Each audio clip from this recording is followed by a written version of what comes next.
Today, we are doing a test run of making our own chicken broth. Now, hubby and I went and bought 2 whole chickens to make this broth with. And as y'all know, we raise our own chickens here, so we will be processing our own chickens in the future to make this broth. But for now, just as a trial run, we're gonna do it with store-bought chicken, y'all.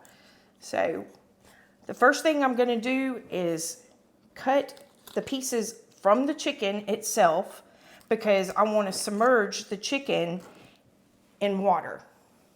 So I'm going to cut it off by the wings,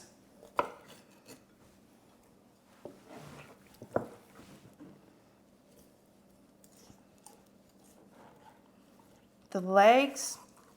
We just want to get the individual pieces of chicken so it will stay up underwater. If I put the whole chicken in at one time, it's going to be harder to keep it submerged in all that water.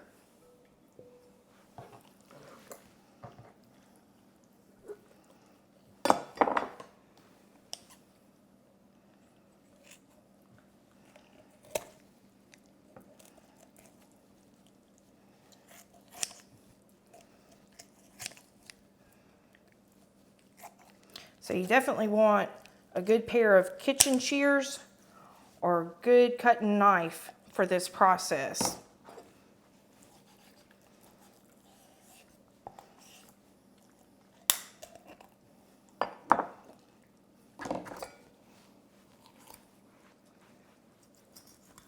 So once I get all this chicken cut up, I'll bring y'all back and show you the next steps that go along with this.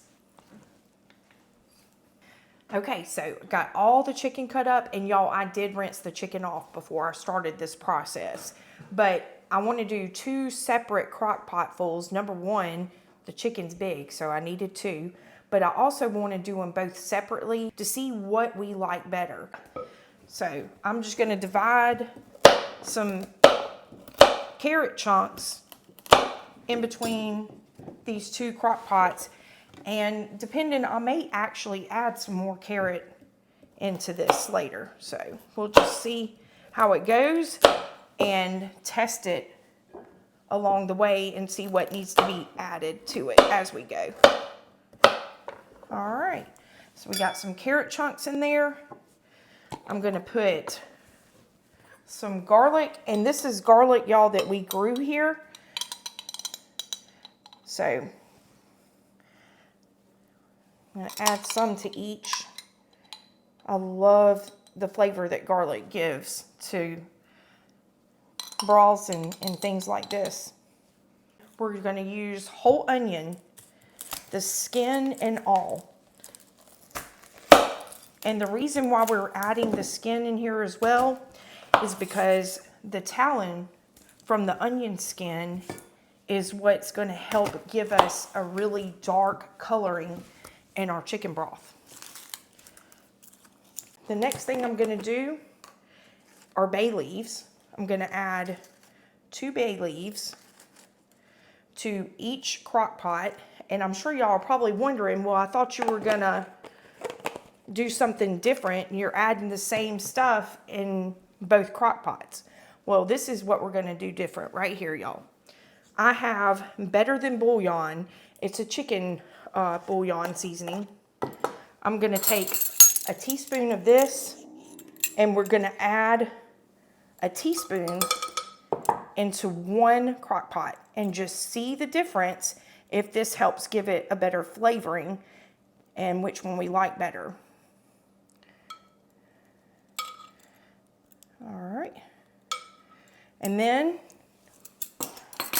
we're going to add our salt.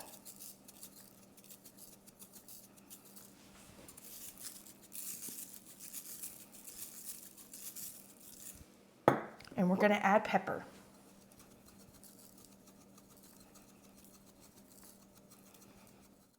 I was about to forget one thing. It's actually forgot 2 things.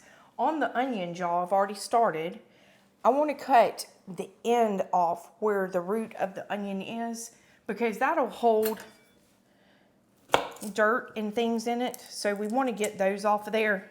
And since I haven't completely started this yet and put water in it, now's the best time to go ahead and get that off. So it hasn't gotten anything in there because it's just laying right there on the top. So we're still good with it. And like I said, this is my first go around at making our own broth here like this. So a whole learning process and experience here. But I don't think that there's any way you can really mess it up. Now, this is the last thing that I almost forgot. I just want to cut off the tops of my celery. So y'all can see that's all I'm adding, and just dividing it up between both of these crock pot mixtures. And that's another thing too, you don't want to really add too much celery into your mix because celery is going to just overpower the taste. All right, let's go ahead and get these set up, water in them, and get the pots turned on, y'all. So for those of y'all that are a lot more experienced than I am at canning, especially chicken broth, you know that the skin on the onion contains tannin, not talon. So that is why we leave the skin on the onion, because the tannin in the skin is what is going to give our broth that dark, rich color. All right, final step, y'all.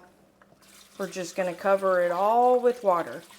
And like I said, as this is cooking, we'll taste test it. If it needs anything added to it, any other seasonings, we'll add it along the way. So I'm going to turn it on low, and this is going to cook all night long. My chicken broth has been cooking all night. I want to check on it, give it a good taste, but I remembered this morning I left out a key ingredient. So I went ahead and pulled out some apple cider vinegar. This is important to put into your broth because it breaks down the collagen in the chicken bones and gives your broth more flavor. So we're going to do a little taste test this morning to see if we need to add anything, but I want to show y'all what it's looking like. Look at that broth, y'all. That is looking really good. So that's crock pot number 1. And let's check on number 2 here.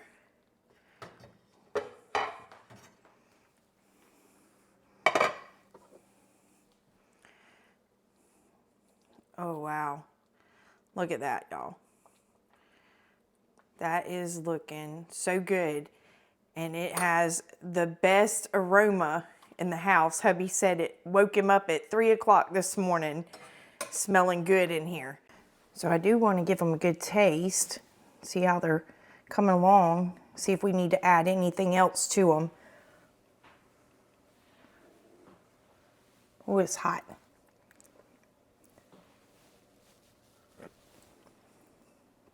Definitely need some more salt. And try this one.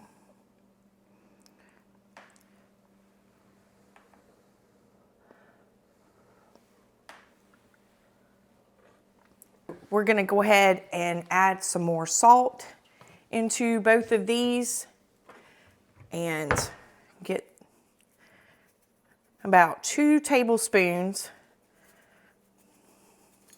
of our apple cider vinegar added to it.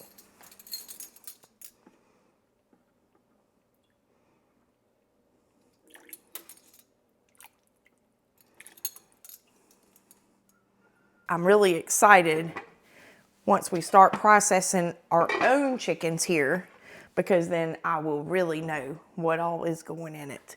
So we'll have our garden fresh veggies and our own chicken.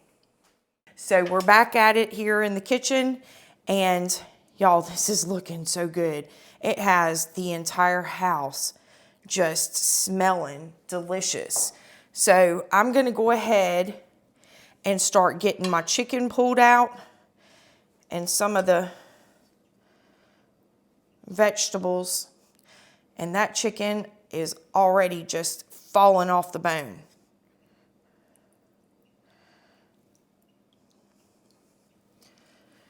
So what I'm going to do with the chicken, I'm going to store it, let it cool down some, and whatever we don't use, we'll vacuum seal it with our new vacuum sealer and make some chicken salad out of this.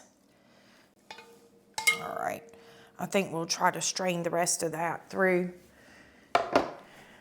So I've got me a little strainer here. I normally use this for like my jellies. So I'm gonna also use a filter as well to catch a lot of that big stuff. Here's my cup. So we'll just try to do it this way first. Oh yeah, that's working good.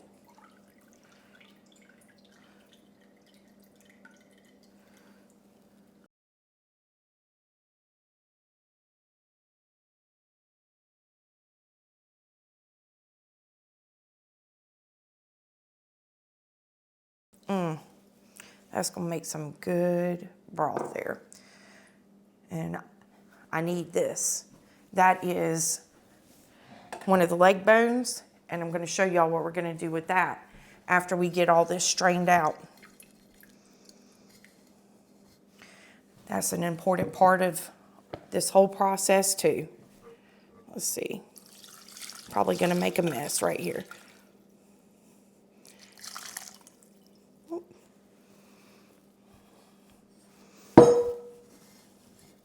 My filter's wanting to shut up on me. But it's straining really good. It's getting all those big pieces out. All right, so I'm gonna go ahead and finish getting this one strained off. And once I get this done, I'll bring y'all back. This crock pot is the one that I used the chicken bouillon in, just to give it a test to see if it made any difference in the taste when we go to use it. So I'm gonna add a little bit of something extra into this as well for our next process.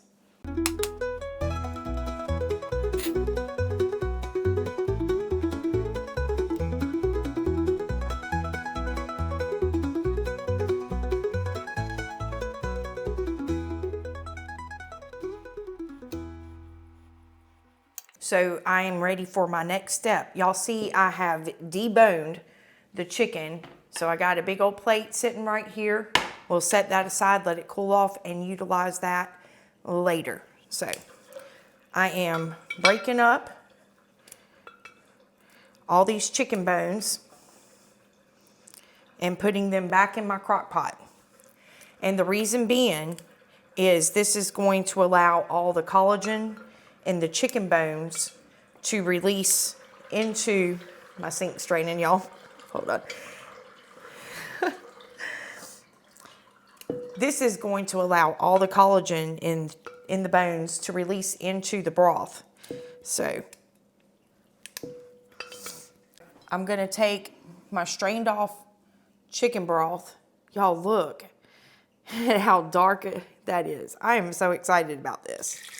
I'm gonna pour all this back into my crock pot with the chicken bones that have been broken up. All right, and I am going to put this back in the crock pot. And y'all, I went out and picked a couple of pieces of rosemary. I'm gonna add this in to this broth and let it cook just a little bit longer. And might just go ahead and turn that up on high and go ahead and get that going. I'm gonna go ahead and strain out my other crock pot and do the same thing as well. The only difference to that one is it does not have the chicken bouillon in it, and I'm not gonna put the rosemary in that one. So we're gonna have two different varieties of chicken broth here. So different seasonings, and we'll can them up and put it on our pantry shelf. Come on, Gracie, let's go get some animals fed.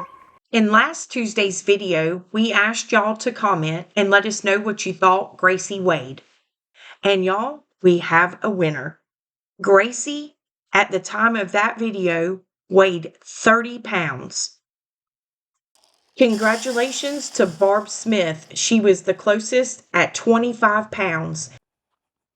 Y'all had some pretty good guesses, and we appreciate all of you who participated. All right, girl. All right, Shep. Now you got 2 food bowls out here. One's for you and one's for Gracie. They're not all for Shepherd, okay? So you have to share. All right. Y'all be good. You be good, girl. Congratulations again to Miss Barbara, and we will be getting your seeds out to you very soon. Back at it again today, y'all. So my broth has cooked well over 24 hours. I was going to try to get it canned yesterday, but we were just so busy around here. So I put it in the refrigerator, brought it out this morning, and let it get to room temperature. We're going to get this canned up today. I've got some of my jars already washed, sterilized, ready to go. Got a couple more going and got my pressure canner out. So I wanted to show y'all the difference in store-bought chicken broth so y'all can see. And it doesn't matter what brand of chicken broth you get at the store. And we're going to open this up. I'm going to put some in this little jar, and I want y'all to look. Can y'all see that? It's just a little hint of yellow color in there. I want y'all to look at this. I'm gonna put some in one of my canning jars, but you can see right here on the counter how dark that is. Let me bring y'all in closer. Look at the color between those two broths. Now that right there ought to tell you there is absolutely no comparison in real homemade chicken broth versus store-bought. You can see how watered down the store-bought is. So let's get some of this canned up and we'll put it side by side and take a look at it in a jar. Okay, so let's go ahead and start getting this canned up in our jars. I've got a funnel here. We're going to set all this over to the side. And just a couple of canning tips for any of y'all that are new, and I'm going to share what I'm learning along the way. You do always want to wash and sterilize your jars in hot water. Wash them with warm soapy water, boil them in some hot water, sterilize them. You always want to check your rims, your glasses, make sure there's no chips or any damage to your jars. And you always want to check your seals. Make sure there's no imperfections around the seals. So let's go ahead and get to this. So I have got my chicken broth at room temperature. I'm going to start trying to dip it out with a measuring cup because it's kind of full here. I don't know if y'all can see or not, but that is just amazing. The color and the taste, y'all, is superb. I never knew what chicken broth really tasted like until now. So I'm going to leave it about 1 inch headspace from the top. And I do have a towel sitting up underneath my jars because this can get just a little messy and chicken broth is a little greasy. Now, after you do your chicken broth in your crock pot or on your stove, however you do it, you can skim off the film around the top if you want to. I did mine. You don't have to if you prefer not to. It doesn't make any difference in your broth when you can it. One thing that I failed to mention to y'all when I started this morning, yesterday you saw me pulling the chicken out of the crock pot, getting the meat pulled off the bone, and taking the bones and breaking them up, putting them back in the broth and putting them back in the crock pot to cook down a little bit more to get the collagen out of the bones and the bone marrow. So I did take this off last night. I re-strained it again and have discarded the bones. And when I say discarded, it's gone to the compost pile that will be utilized to put in our garden. So nothing of this process, there has been no waste involved. The pigs got to eat all the scraps from the vegetables that I strained out of it, and the meat is going to be used for us to make chicken salad. So this is definitely a no waste process. Nothing was wasted here. You do want to make sure the top of your jars are wiped clean before you put your seals on, because you don't want anything to be on your jars when you seal them. So let's go ahead and get our lids on our jars. And I have not turned my water on my pressure canner yet because my broth is at room temperature. So it's not a hot liquid, and my jars have dried. So I'm going to turn my pressure canner on once I get the jars in the pressure canner, so all the temperature will be coming up at the same time together. All right, so I want them finger tight. We're gonna go ahead and stick these down in the pressure canner. Another tip for y'all, on your pressure canner lids, before you use your pressure canner, this little air vent at the top right here, where your steam comes out, you always want to hold it up to the light and make sure you can see through your air vent hole. If you cannot see through it, then it is blocked. So you need to get it cleaned out. And just another little tip. But you also want to check your seal around your pressure canner and make sure that it's not cracked or there's any problems with your seal as well. I've got my pressure canner stocked with my jars and ready to go. So we are going to turn that burner on and go ahead and bring it up to a boil. Once this gets to boiling, I will put the lid on and we'll go from there. So hang tight, y'all. All right, so my water is boiling in my pressure canner. I'm gonna go ahead and get my lid on. Got to get it lined up here. And I don't have my glasses on. There we go. And y'all, I don't think it really matters if you go ahead and put your lid on before the water comes to a boil or not. It's just all in your preference and what you're doing. So once I get a steady flow of steam coming out of my vent hole, I'll set my timer for 10 minutes and let that do its thing before we actually start our processing time. Okay, so my timer went off and you can see a steady flow of stream there. Another thing that I wanted to mention was this little lock raised up, it's locked. So I can go ahead and put my weight on. I want to wait until my pressure gauge gets up to 10 pounds of pressure by our altitude. Make sure you're checking what your pressure needs to be according to your altitude in your area. Once it reaches 10 pounds of pressure, I'll set my timer for 75 minutes. So we're going to end up processing this for an hour and 15 minutes. Y'all can see the pressure gauge starting to move up. So I went ahead and I turned my heat down to medium low. Our stove usually does good around 3 and 4 in between on a medium low heat. I might have to turn it down just a little bit more. It just depends. And this is the process that you really need to keep an eye on, because you don't want your pressure gauge going over the pressure for your specific area. We are at 10 pounds of pressure, it's holding. So I'm gonna set my timer for an hour and 15 minutes. And there's something I wanna do, y'all. So we'll try the one that wasn't filled up all the way, because I know that one is the one with not mixed. But I just wanted to try the one that we put the chicken bouillon and the sprig of rosemary in, see what it tastes like.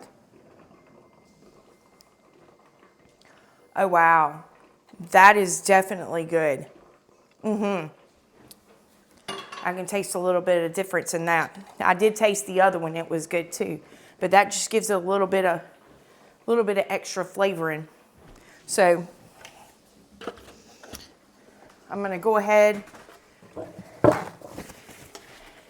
make sure I wipe that jar back down and go ahead and get my seal and ring back on that. That is really good. This is gonna be good for when we go to make vegetable soup or flavoring your rice. And y'all, I only can these in pint-sized jars because as rich as this is, I'm not gonna have to use near as much chicken broth as I'm gonna have to use with the store-bought watered down chicken broth. So this is gonna be good for stews and all kinds of stuff. All right, so once this finishes processing, I'll bring y'all back along and show you the end result. All right, so I have already stuck in my second go round of chicken broth, and I didn't bring y'all along for that. There was no point in showing you the entire process all over again. So I figured I'd bring you along. Ooh, that's still hot, y'all. I figured I would bring you along right before I pulled this one out to explain the end process. So my pressure gauge has dropped all the way down, and as you can see, my cover lock is down. So I can go ahead and we'll go ahead and take the weight off and release the lid. I always try to open the lid away from me because it does get pretty steamy. Y'all can hear some of these jars already sealing up.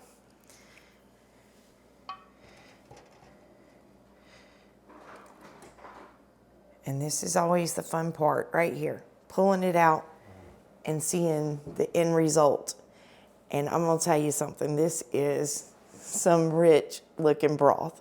I am so excited about this. So this one is the one that I did with the rosemary sprigs out of our garden and a little bit of chicken bouillon. So y'all can see I got a little marker sealing. I love the sound of that pop. But y'all can see I have a little marker in between my jars. So once all this cools down and finishes sealing, I'll come back and mark my jars. So hold tight because I want to bring y'all along for the cost in all of this. Was it worth it? Okay, let's see if this was cost effective. We bought 2 whole chickens for a little less than $20. With all the veggies and seasonings, let's just round it up to $25 because a lot of this we already had and a lot of it we will continue to use for other things. The cost of jars is pretty much minimal. I have $1.12 in each jar. And again, I can always reuse my jars and my lids. So we'll put our total cost for all of this right around $36. And like I said, there was no waste involved. All the scraps were taken to the pigs, and the leftover bones were crushed up and used for our compost pile, which is going to save me money and having to buy calcium to put in the garden. Now we ended up with about 7 pounds of chicken that I told you we're going to make chicken salad out of. If I was to buy this at the store, I could buy 3 pounds of chicken salad for $18. So there's a huge cost saver just in this. Can I buy chicken broth at the store for less than what I made it for? Well, if it was just chicken broth, yeah, I could. I could buy store-bought chicken broth for $1.33 a container. However, in this, I ended up with 10 jars of homemade chicken broth. So here's a breakdown of all the totals. At the store, if I would have purchased these items, I would have ended up paying $25 for 2 whole chickens and some vegetables, $42 for 7 pounds of chicken salad, and for a 10-pack of chicken broth, I would have paid $13.30. That's a total cost of $80.30. And as you can see, my cost for all of this, including my canning jars, was only $36.20. That is a total savings of $44.10. Plus, I was able to get some free pig feed and calcium to use in the garden. And so y'all look at the difference and decide for yourself if it was worth it. Celebrating farm life in the best kind of way. Oh, farm life where the green grass grows, canning food and the garden shows, taking care of animals big and small. In this simple life we have it all.